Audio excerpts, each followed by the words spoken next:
আচ্ছা আপনি গাড়িটা দেখছেন, ওনার দেখছেন? আচ্ছা ওনারটা দেখছেন, দেখছেন ওনারটা একটু দেখে এখন।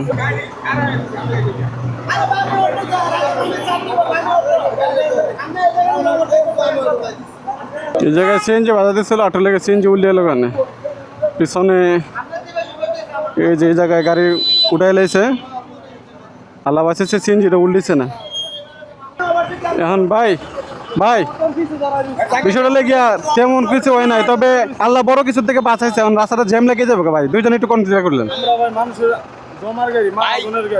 এখন তেমন মানে এখন তেমন ভাই ওইটা আছে না ভাই, আপনারা আচ্ছা ভাই ওই যে দুই পাশে জ্যাম লেগে যাবে, মানে কিছুটা কনসিডার করেন ভাই।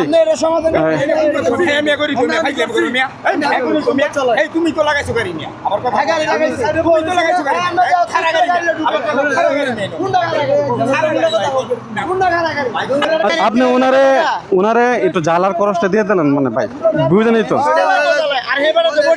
ওইটা তো ভাই এটা এই কথা বলে কাম হবে না, ওনার তো দোষ আছে। এই মেয়ে তোমার গাড়ি দিতে ভেঙে লেগেছে, ওইটাকে ঠিক করো। ওই তো আরেক পাগল হয়ে গেছে গা, গাড়িটাকে চাপাও তো, গাড়িটাকে চাপাও।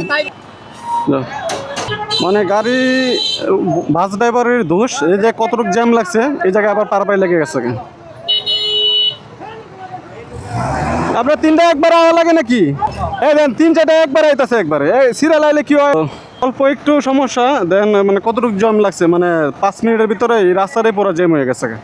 যেহেতু ওয়ান ওয়ে রাস্তা, তো একটু জ্যাম লাগার কারণে যারা এরকম হয়, যারা বিভিন্ন যানবাহন চালান, কোনো সমস্যা হলে অবশ্যই আপনারা সাইড করে তারপরে কথাবার্তা বলবেন, তাহলে হয় কি এই মানুষের দুর্ভোগটা হয় না বা মানুষের অসুবিধাগুলো হয় না। তো সবাই ভালো থাকবেন, আসসালামু আলাইকুম।